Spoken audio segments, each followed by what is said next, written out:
Good evening. I grew up in South Africa. That's where I still live. I enjoy it. Grew up there during a time known as apartheid. For those who don't know, apartheid was a law in our country that made it illegal for black and white people to interact with one another. You know, this was against the law. And so this world was awkward for me growing up because I grew up in a mixed family. Well, with me being the mixed one in the family. My mother's a black woman, Xhosa woman, born in South Africa. That's one of the languages with the clicks, Xhosa. So a black woman, and then my father's Swiss. But they didn't care, you know, they were mavericks, fighting the system. My mom was arrested for being with my dad. She would get fined, she would get thrown into prison for the weekend, but still, she'd come back and she's like, woo, I don't care. Woo, come tell me who to love. I want a white man, woo. She's crazy, my mom, this is crazy, you know. And my dad was also like, well, you know how the Swiss love chocolate, so he was in there, you know.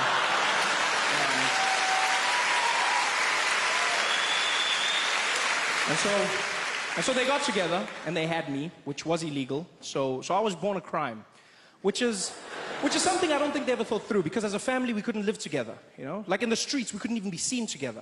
My father would have to walk on the other side of the road and he could just wave at me from far, like a creepy pedophile. Or like a pedophile, I didn't have to say creepy, like a pedophile. Because creepy implies there's some other sort of pedophile. There is none, there's no classy pedophiles, there's no need.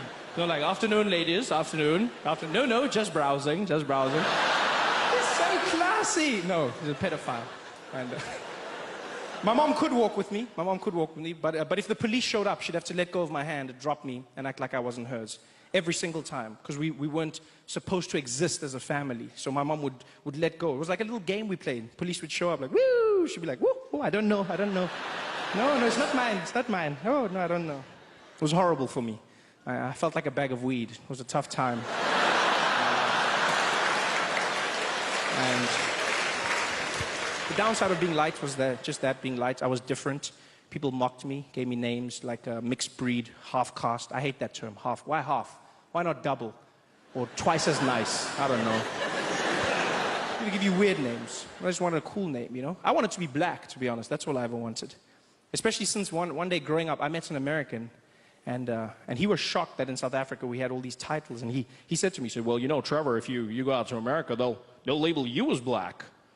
And I said, really?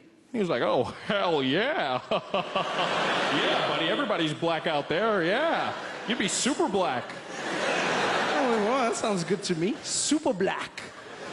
Yeah. And I made a choice. It's like, first chance I get, I go out to America, I'm gonna get a piece of that black. And I did, boarded a flight. It was an 18-hour journey, Johannesburg to New York. I didn't sleep a wink. I just sat there in my chair like a madman, watching every single black American movie I could find. Just sitting there, going crazy, practicing, like, yeah, you know what I mean, yeah. King Kong ain't got shit on me, yeah. Sorry? Oh, the chicken, please, the chicken. Thank you. No, that's fine, thank you. Yeah, put it in your mouth, yeah. 18 hours of flying, 18 hours of practice. I landed in New York and I was fluent in my black American. For shizzle my nizzle. Everything. I had the walk, I had the talk. I was so black, I was even laughing. I was like, ha, ha, ha, ha, yeah, ha, ha. Oh, my man. Oh, this you? Ha, ha.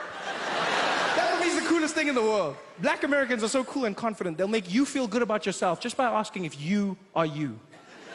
It's magic. They just walk up to me like, hey, yo, this you? This you? No, for real, man, this you? And you'll be like, yeah, I think it is, yeah.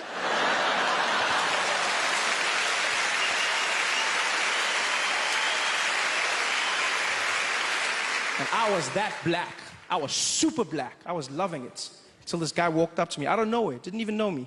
Tapped me on the shoulder in the airport. He's like, ¿Qué? Paisano, ¿qué pasó, güey? Que la loguero de que sí, que la logueros, ¿no? Ya llegamos, papi, ya llegamos. I said, what? You talking to me? He said, yeah, I'm talking to you, man.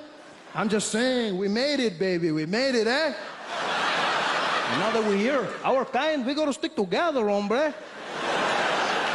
Said, our kind? 18 hours of flying and I wasn't black. I was Mexican.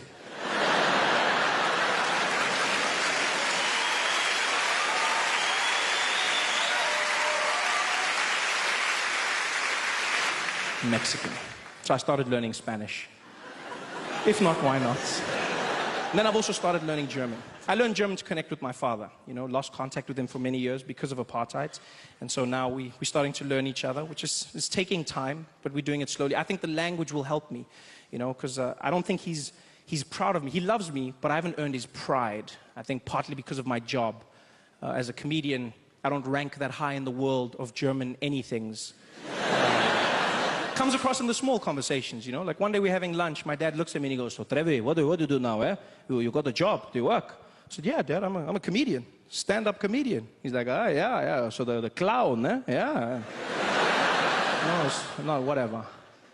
German's holding me back, you know. I dream of impressing him with his language. I'll get to his house one day, he'll welcome me at the gate, like, "Ah, clown boy!" I'll be like, "Guten Tag, Vater."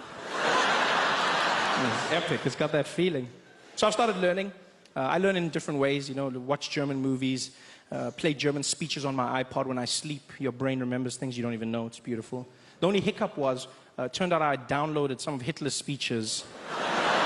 It's not like Google warned me, don't judge me. Google wasn't like, "Oh, not those ones." No, it just let me download everything. And so I learned some of his nuances, not his philosophies. It's just, I've been told that when I speak German, sometimes I sound distinctly Hitlerish. Which I found out in Germany, which is not the best place to find out that you've got Hitler vibes. Would have rather found out at home. And it was actually, it's funny now, not so much then. I was in Cologne, Germany, beautiful area.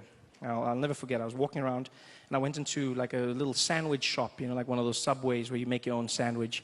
And I walked in, the woman was really nice to me. She's like, "Guten Tag, kann ich Ihnen helfen?"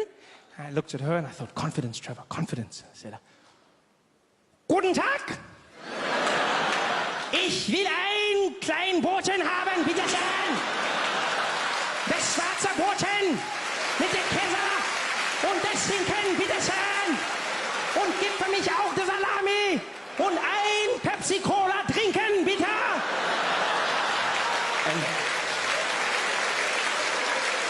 And she shut herself. I'll never forget the look in her face. She went pale. She looked me straight in the eye and she said, "Der schwarze Hitler!" Which means the black Hitler. I was so happy. Yeah, because she said Hitler, but at least she said I was black. You guys were fantastic. Thanks for having me.